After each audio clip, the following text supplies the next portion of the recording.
contrasts.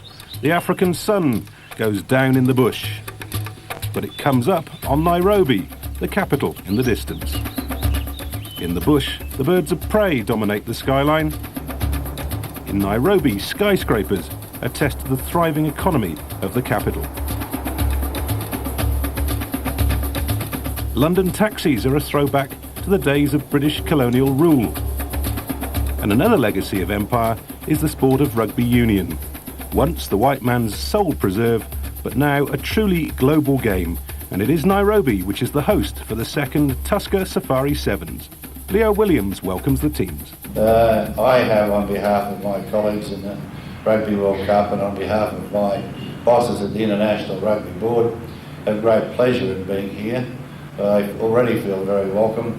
It's my duty to officially declare the tournament open, and I do that now.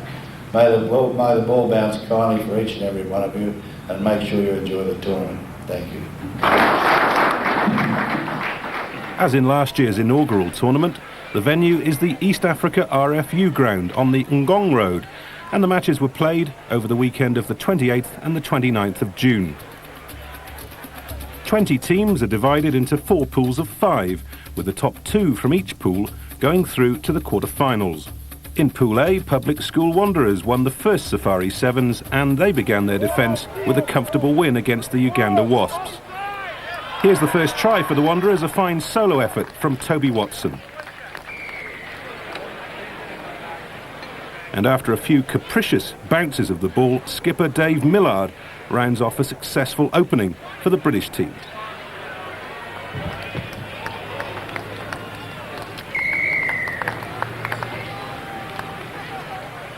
In their second outing against Reunion, it was more of the same for Wanderers, with Toby Watson getting on the score sheet again.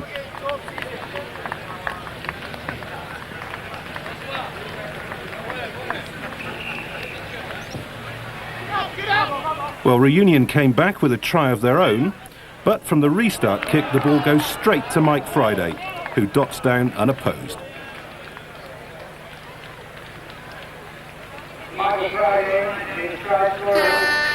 So 2 out of 2 for the defending champions, while in their next game, Reunion came up against Shujaa, the Kenyan third team. Plenty to shout about for the home crowd, and here's Steve Kai showing a clean pair of heels.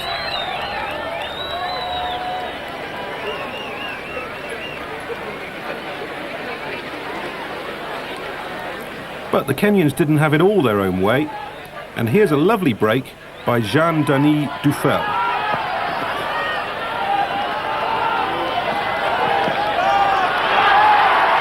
Rounded off in spectacular style by Dodi Grontier. Not quite enough for the Islanders, though.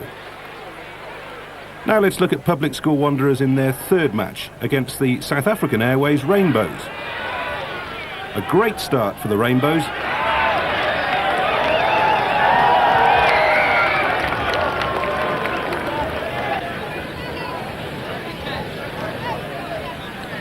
This was a much more physical match than many at this year's event. But eventually, it's the powerful running of Toby Watson who again gets the Wanderers on the board.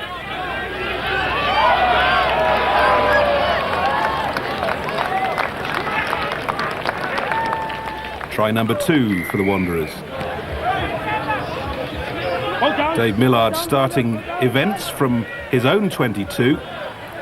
And a nice spin pass out wide from Andy Waller, who gets the ball back here and makes a lot of space. They're up to the opposition 22 now. And from this situation, Waller looks like he might go all the way. But ranging up outside is Chris Tarbuck. Taken on by Dave Millard. And there's that man, Toby Watson, to finish it all off again. Toby Watson for his second try. 4 out of 4 for Wanderers, and they qualified at the top of Pool A. Also going through, Rainbows, who won their other 3 encounters.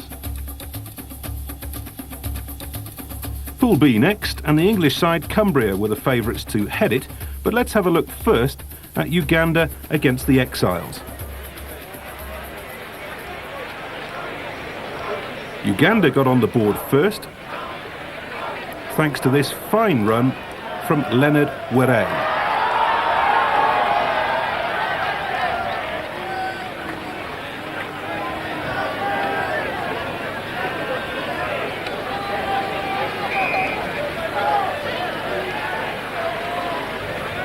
But the Exiles came straight back with this scorching dash by Were's opposite number, Justin Larby.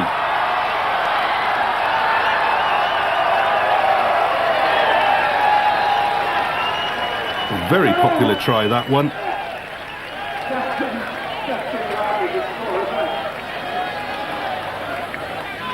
And now the winner, which came from this very well judged kick. David Lukenya chases back for Uganda, but he's no match for David Mwemwa, who clinches the match for the Exiles.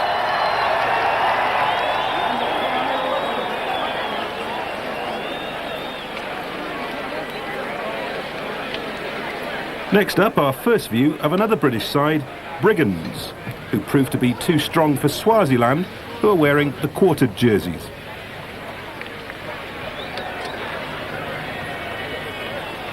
Gareth Morris with the interception, and it's the Brigands' captain Brian Davis who rounds it off under the posts. Davis involved again in this movement, which eventually reaches the number 8 Hayden Gillard, and he's got too much pace for the Swazis.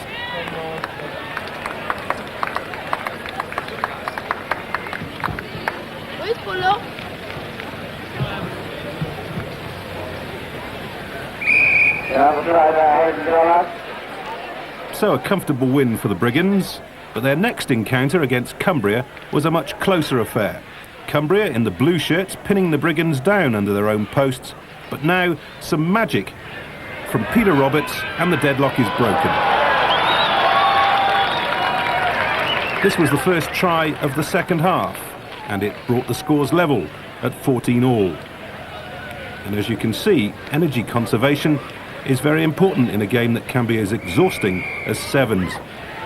Cumbria come back quickly though, with another piece of individual skill from Robert Hogan.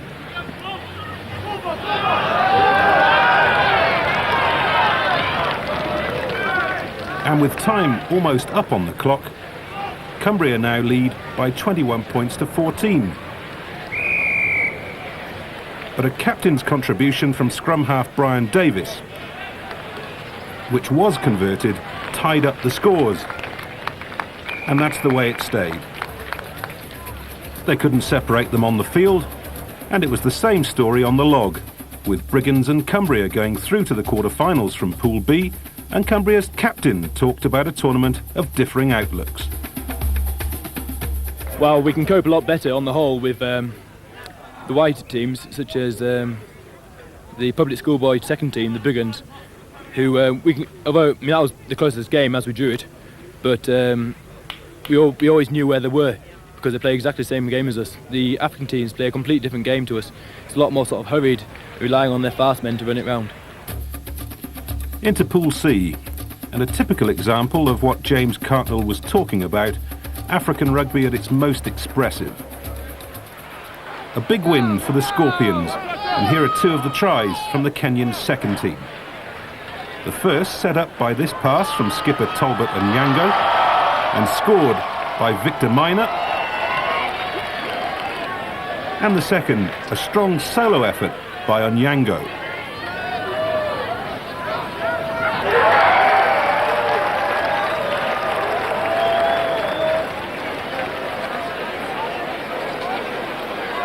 Next up, a Zimbabwean side weakened by the fact that there was a test match against Italy being played in Harare over the same weekend. Tanzania opening the scoring from this strong run by Tim Ward.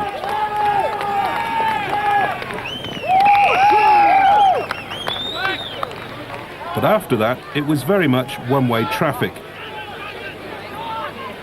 Good ball handling skills from the Zimbabweans, Bunny McFadden involved at the beginning of the move, and he's the man who now finishes it off.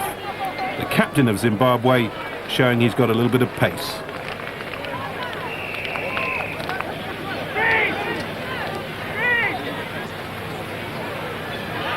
The big number 8 is Blessing Musenda, and he gets things going for the second try, finding Arnold Takawira out on the right, and another one-sided game ends.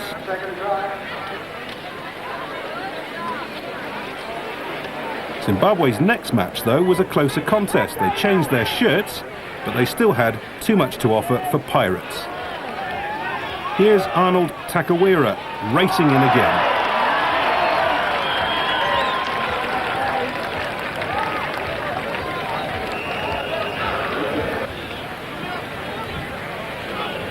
Brendan French makes the next one, with the scoring pass going to Charlton McNabb. But Pirates showed that they could play a bit as well, with an expansive move to bring the curtain down on the Pool C matches. Setting it up from deep defence, keeping the ball alive very well indeed, and this is the run that sets up the try. It's Steve Larkins offloading to Simon Stone.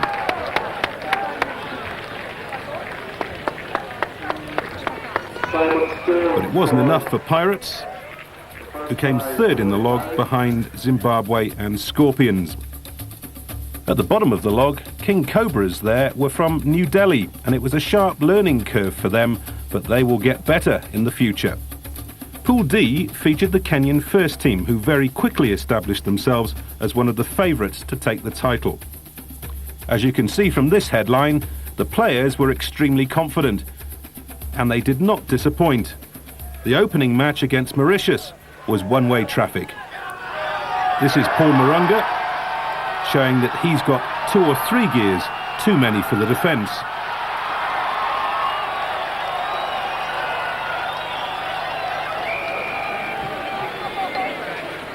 And now Sammy Kakame, the Kenyan captain, underlining his side's superiority.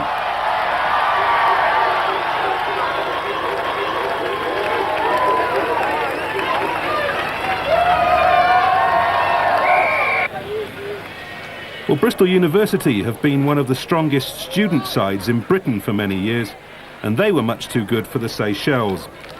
Ben Harvey getting their first try, and Harvey also heavily involved in the second.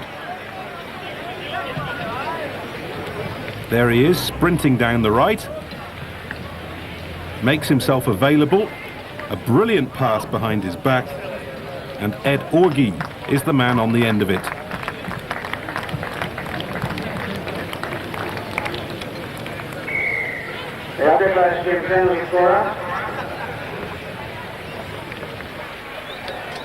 Well, they say it's a hell of a life in the French Foreign Legion, and that's how it must have felt for the Frenchmen as Bristol again showed their paces in their next match. Richard Marsh gets this one, and the students proving to be a very powerful side, and at this stage of the tournament many people might have expected them to be in the final. Clear winners of the log, having handed out the only defeat for Kenya, whose captain Sammy Kakane looks ahead to the quarter-finals. Unlike last year when I got injured in the first game, this tournament I've managed to keep on going till the second day. We're just hoping for the best now. Well, a few one-sided games in the pools, but now it's very much strength against strength. The first quarter-final pits the defending champions, Public School Wanderers, against the hosts. It's the Wanderers who get the game going, and Kenya looking to start something from deep inside their own half. But it all goes horribly wrong, and the penalty here is for the Kenyan players diving over the ruck. Mike Friday picks up the ball, and he's gone.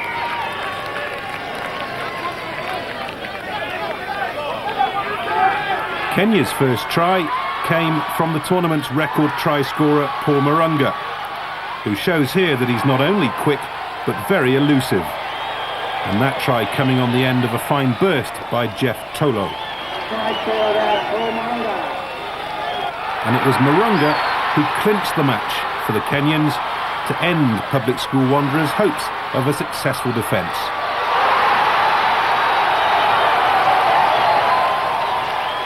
And by this stage, Marunga was a real hero for the 4,500 people who had packed into the ground. So could Wanderers' second team succeed where the seniors had failed in the second quarter-final against Scorpions? Nice use of the ball by Peter Roberts, who is involved a second time in the movement, and he sets up the opening try for Hayden Gillard to grab the early lead. The scorer, Hayden Gillard. Talbot Onyango sets up this riposte for Scorpions,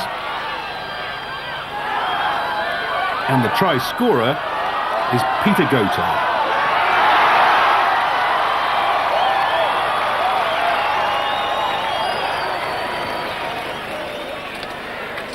But the Brigands' ball skills are their most telling weapon. And it's Gillard who duly gets the winner after this beautiful tap pass. And that try put the British side into the semi-finals. Another try there for Hayden Gillard, the number 8. Quarter-final number 3 was a spirited affair between Cumbria and Zimbabwe. And it was the British team who were on the score sheet first. Some super support play. A good strong run here. And eventually it's Robert Hogan who gets his team on the board. But Zimbabwe had a pacey number 8 of their own. And this is Blessing Nuzenda running the length of the field. Being cheered all the way.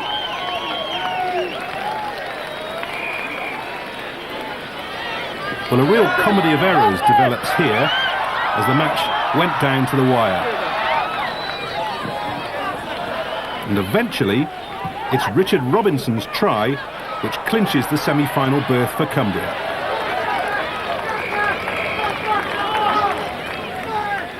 Richard Robinson with the try for Cumbria. And the last quarter-final was also a cracker, and as the sun came out, so did the skills of the South African Airways Rainbows.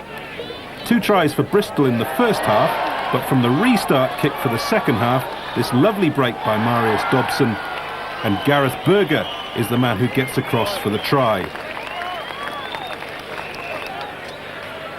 This tap penalty produces something of a gift for Edwin Rose, and that levelled the scores. And with time running out, some great tenacity, keeping the ball alive. Randall Koopman flicking it out wide, and Eugene Meyer racing in for the winner. Freddie Makoki is the delighted manager cheering his men on. So the 4 semi-finalists providing a great mix. Archie Evans is the Cumbrian manager, and he was delighted with his team and also with the organisation. Everything's tremendous, Archie. Whatever we require is there, and I see no faults with it at all. I'm very impressed, and I was last year, and I am again this year for sure. The hosts Kenya and SAA Rainbows representing Africa, and Cumbria and Brigands from Britain. And in the first semi-final, Brigands' major problem is to overcome not just the 7 Kenyans on the field, but a fiercely patriotic crowd. Jeff Tolo's kick and chase try warns the Brigands what to expect.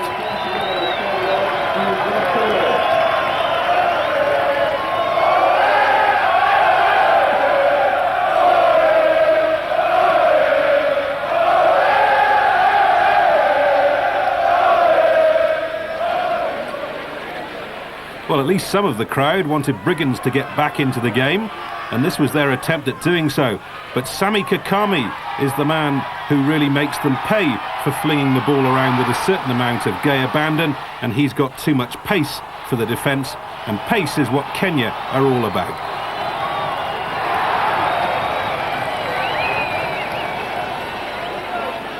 The second half was more of the same, and this is Felix Ocheng throwing out the long pass to Kakami. Lovely hands from the skipper, and there's that flaring pace again.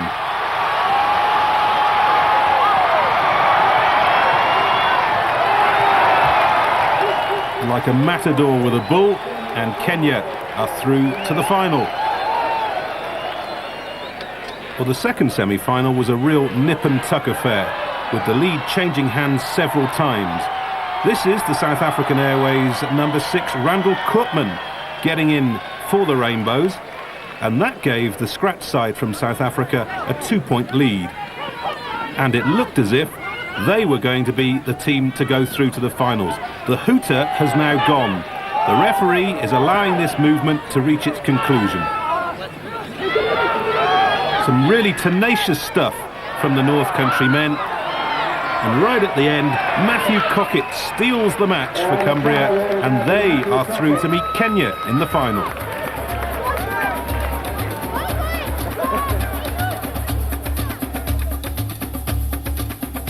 So with that tight finish, Kenya will be strong favourites for the final, and it's their manager who looks back at the tournament. The level of playing has gone very high. It's much better than it was last year.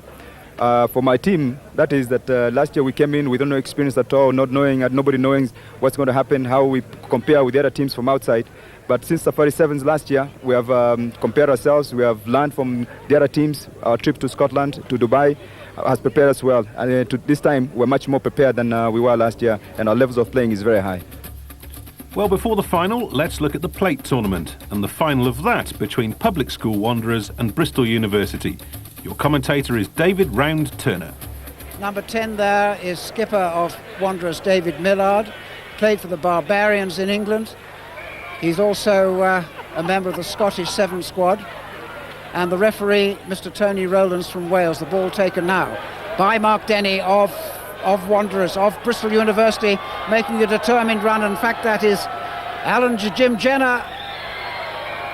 We have to wait to see if the referee has awarded the try. Yes, he has.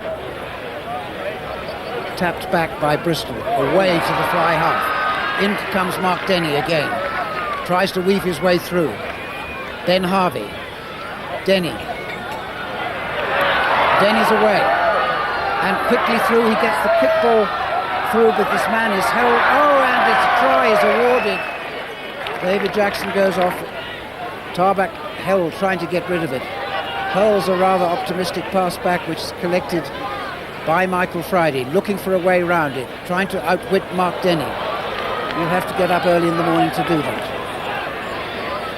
And a quick overhead pass there, taken in by David Graham. Picked up now by Peter Roberts. Peter Roberts, who scored tries in this competition yesterday, dots it down for another try. So Peter Roberts will be pleased with himself for that one. Looking for the ball now, and there it comes away. And a penalty awarded to Wanderers for Bristol University holding the ball. Graham, Millard, Roberts again. Roberts on the outside. Lonely Henry to beat, and he beats him quite easily. So Peter Roberts in for his second try. So Wanderers consoling themselves for missing out on the semi-finals with a win in the plate final, while in the bowl final, Uganda beat Shuja 21-15. Shuja, the Kenyan third team, showing that Kenyan rugby has really come on in this second year of the Tusker Safari Sevens. But let's now go to the main event, the final of the Tusker Trophy. Well, Kenya lost to Bristol University in the pool matches on Saturday.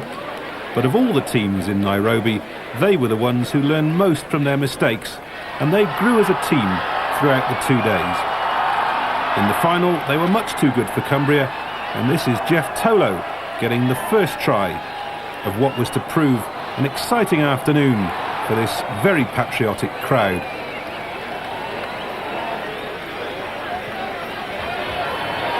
Tolo is involved again in this turnover. Lovely stepping from him, and it's Paul Marunga who gets away for try number 2.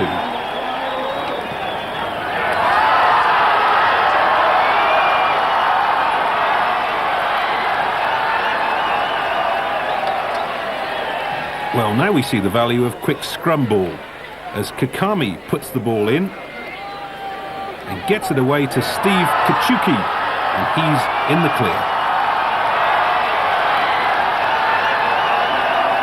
And at that stage it was all over really, turning into something of a rout, but Cumbria got a consolation score thanks to this clean break by Richard Robinson.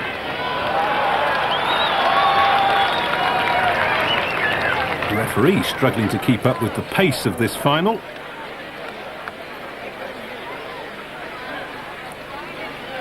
That was converted to take the scores to 21-7 in Kenya's favour, and now some lovely ball skills from them. A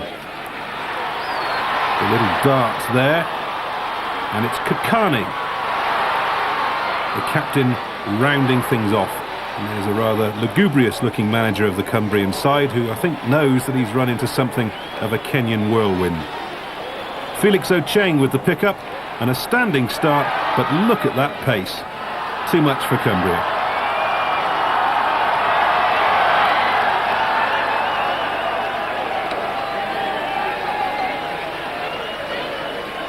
The Nairobi Wave celebrates for the Kenyans. There was a beer festival going on next door, and that helped to swell the numbers during the 2 days of the Tusker Safari Sevens. And the coup de grace for Kenya is this spell of handling. And a fine try for the replacement, Ben Matibe.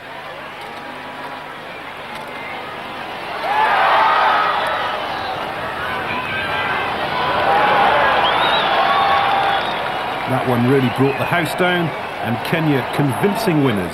There's the wonderful trophy, and the Kenyan team acknowledging the applause of a 4,000 plus crowd at the East Africa RFU ground. It's the end of 2 super days of rugby and very much the start of something big. Kenya are the winners of the Tusker Safari Sevens for 1997. And let's look back on an African occasion to remember.